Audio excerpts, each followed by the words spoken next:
The narrative you are being sold is a kinetic liability. The U.S. Navy's search for better interceptor missiles is a public-facing distraction. Source number 4. A launch-on-warning protocol is a brute force, high-cost strategy from a previous century. The mathematical certainty is that the next war's opening phase will not be a launch, but a disconnect. The primary vector of attack is silence. Analysts at CSIS and RUSI have documented the systemic vulnerability. 97% of global financial and data traffic runs through a handful of undersea fiber optic cables. This is an asymmetric liability. The concentration of risk here dwarfs even the U.S. government's official warnings about Taiwan's chip manufacturing. Source number 3. The second vector is orbital, not kinetic anti-satellite weapons, which are crude and traceable. We are talking about satellite blinding, high-powered lasers, microwave weapons, and signal jamming that render GPS and communication networks inert without creating debris. The objective is not destruction, but paralysis. This two-pronged protocol is designed to create one outcome: the blind Leviathan, a superpower with unmatched kinetic force, but its digital nervous system has been severed.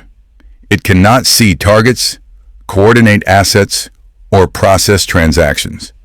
A military and economic giant suddenly thrashing in the dark, triggering a systemic solvency crisis. This isn't an error in the system. It is the blueprint for its collapse. The motive is not ideology. It is a solvency crisis. The state is an accounting entity, and its balance sheet was flashing red. Domestic liabilities, pensions, subsidies, social stability exceeded the mathematical capacity to pay.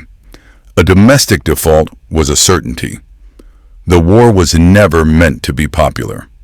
According to analysts at RUSI, it became a primary domestic liability, a fiscal black hole accelerating the collapse.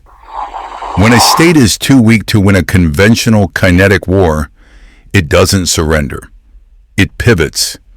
The objective shifts from territorial gain, a high-cost, low-yield venture, to inflicting maximum systemic damage on the adversary at the lowest possible cost. This is the doctrine of asymmetry, born from weakness, not strength. This pivot weaponizes the global system's own vulnerabilities. The proposal to link BRICS digital currencies is not a simple trade agreement. It's a vector for an asymmetric attack on dollar dominance. The target is financial, not physical. Simultaneously, U.S. internal warnings confirm the blueprint. The acknowledged risk of global economic collapse due to chip concentration in Taiwan is not a hypothetical threat. It is a designated target. An adversary does not need an invasion force to trigger a collapse. They need to disrupt one island.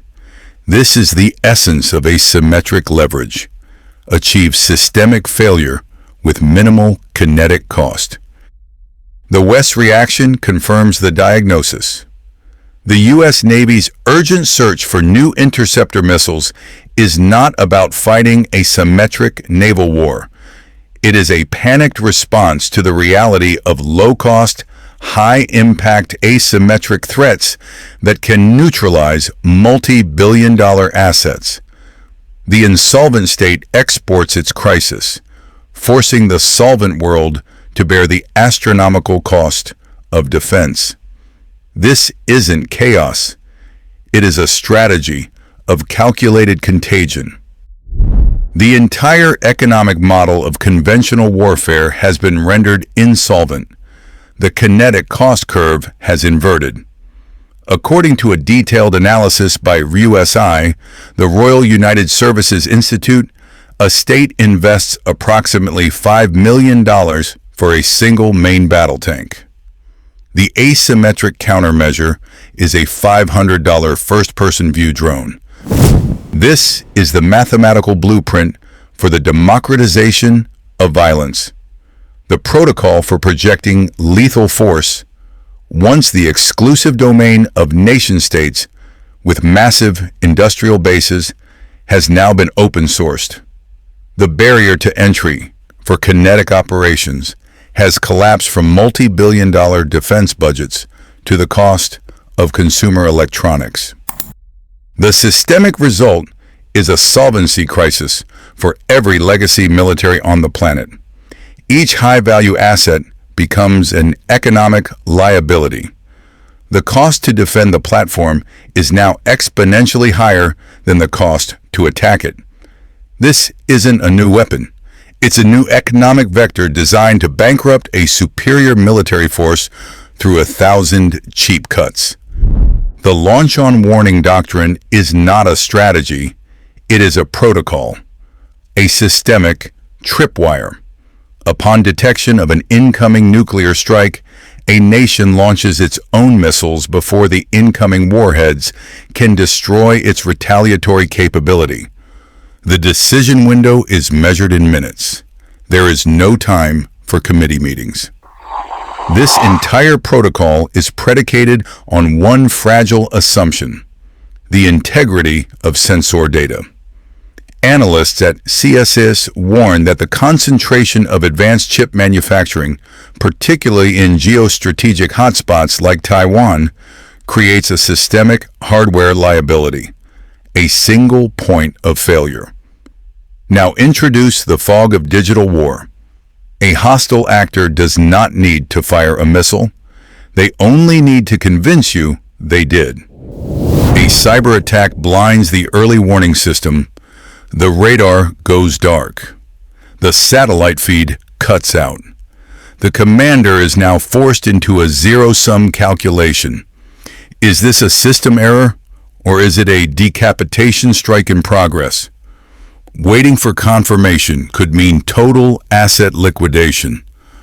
According to RUSI, this is the blueprint for a perfect asymmetric attack. Force your enemy to trigger their own kinetic response out of procedural fear. The error is the weapon.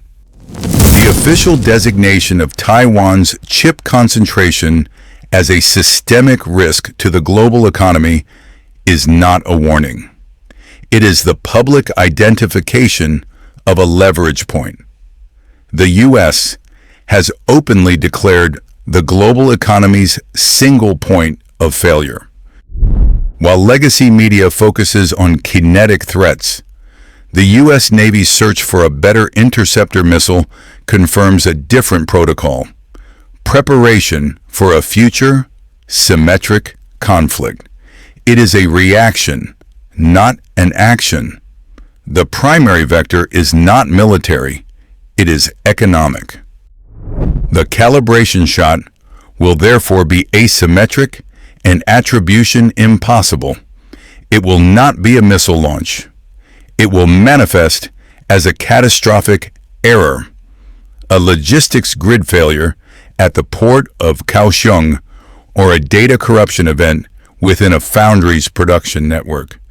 The event will be officially classified as a system malfunction.